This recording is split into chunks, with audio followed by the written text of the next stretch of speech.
Today we did a 7.4 kilometre observation from Melville Bowling Club to the South Perth boat ramp. Here is the location in Melville, and here is the location near the South Perth boat ramp. Okay, so this is the torch on strobe and the laser, and I'm observing it through the P900 7.4 kilometres away.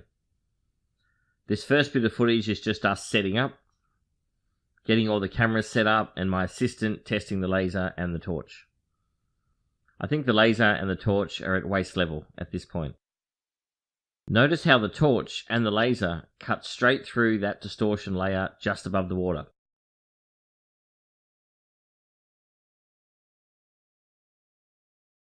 So this is the torch at 1.75 meters. The P900 is about 0.5 of a meter above the water.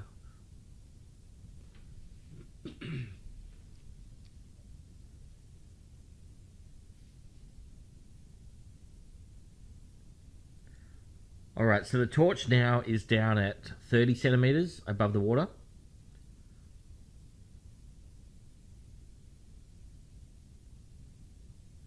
Still really visible.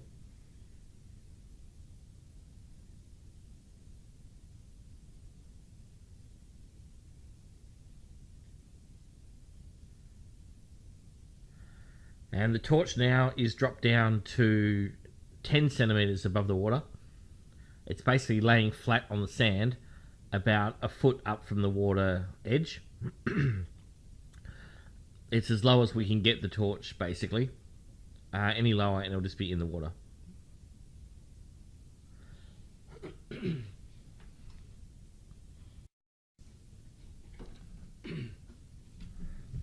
This is a shot of the torch sitting on the sand 10 centimeters above the waterline. If that torch was any lower, the water would have actually washed over the torch. So that's as low as we can get the torch without it getting wet. About 10 centimeters off the ground. But yet we can still see that torch clearly. That torch is 7.4 kilometers away. My camera is 0.24 meters above the ground, 24 centimeters above the ground. We should get 2.51 meters of hidden and 4.3 meters of drop. So that torch is going through 2.5 meters of hidden curvature, or going through 2.5 meters of water. So the only possible reason for this is refraction. And we'll get to refraction later. We've got some auto level footage with the 3 sticks coming up, which will show you that it cannot be from refraction.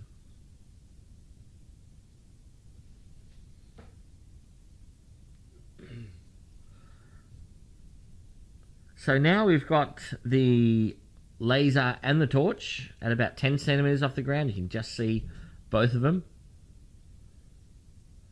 And my assistant at this point is having trouble holding both at that right on the water level. So he's going to raise them up to 60 centimeters now. And as you can see, we get the laser flash. So that's my powerful laser. We just used the laser for a very short period of time, so we wouldn't get in trouble. And we made sure that no ducks were harmed in the making of this film. In the front there, you've got the black swan, which is on the WA emblem. And we can clearly see the laser flashing the camera.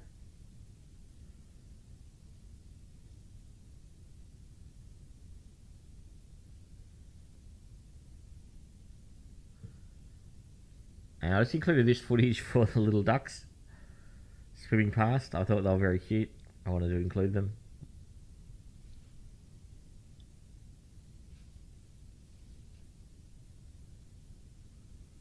They come in to say hello.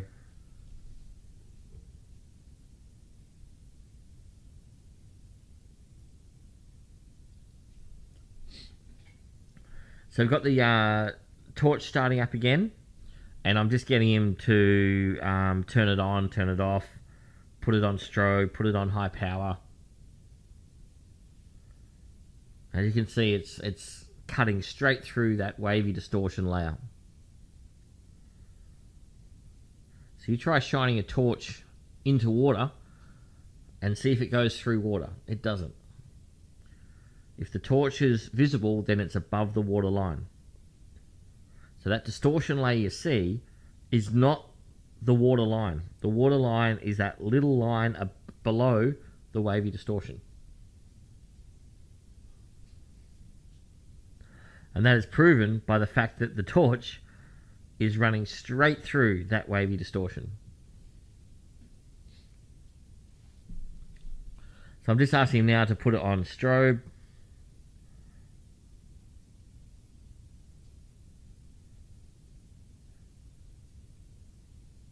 And remember, the camera is 7.4 kilometers away, and we can easily see that torch coming through.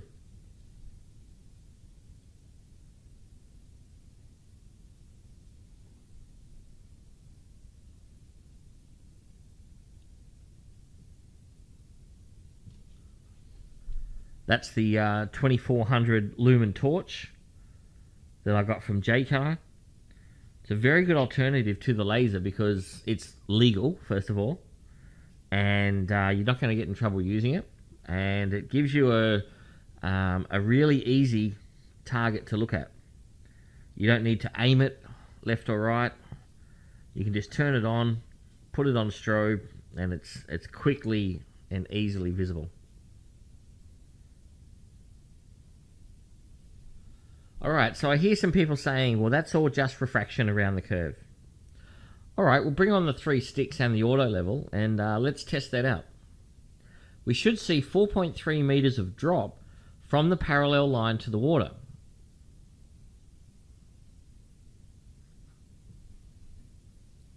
So what we've done is set up 3 sticks, 10, 20 and 30 meters apart. We didn't measure them precisely. We just took about 10 steps, another 10 steps, another 10 steps.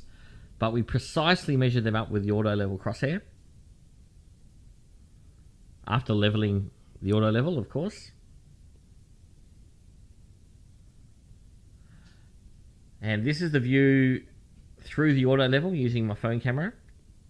And as you can see, that line runs about a meter through that channel marker up there. So it tells me that it's just about right.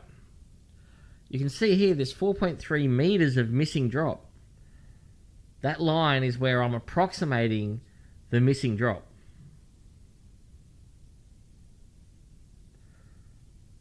So if the auto level is looking at a parallel line to the water surface, we should see that amount of drop down from the orange line. But we don't. The auto level line is running straight through the laser and straight through the torch. That movement of the auto level is just me moving around the auto level, moving between my P900 and the auto level camera, just checking them. It's a bit muddy, so you get a little bit of movement, but the compensator inside the auto level will always bring it back to where it wants to be. And this is just a little bit later in the night now, and I'm going to, towards the end of the night, and I'm going to pan around left in one shot to show you the 3 sticks are lined up. So this is the important bit of footage here. So we have the 30 meter stick lined up perfectly. Then we have the 20 meter stick lined up perfectly. And then we have the 10 meter stick lined up perfectly. Now you can't line up an auto level with 3 sticks and have all things 1 meter apart and it not be parallel to the water surface. That is the correct way to calibrate the auto level if you're doing long distance observations. And I know that's not written in the auto level handbook, but remember, the auto level is not designed for long distance observations. You must account for perspective, and you do that by lining up the 3 sticks. So I'm just going to pan right here now and show you the auto level line matching up to a boat. And you can see that it goes up about a meter. It's lining up with about a meter above the boat. The boat's just coming up now. Even the cars in the distance, you can see that it's matching up with about the meter point. So here's the boat now, and that line is matching up with the back of the deck and about 2/3 up the front of the boat there. And to me, that's approximately going to be a meter off the water surface.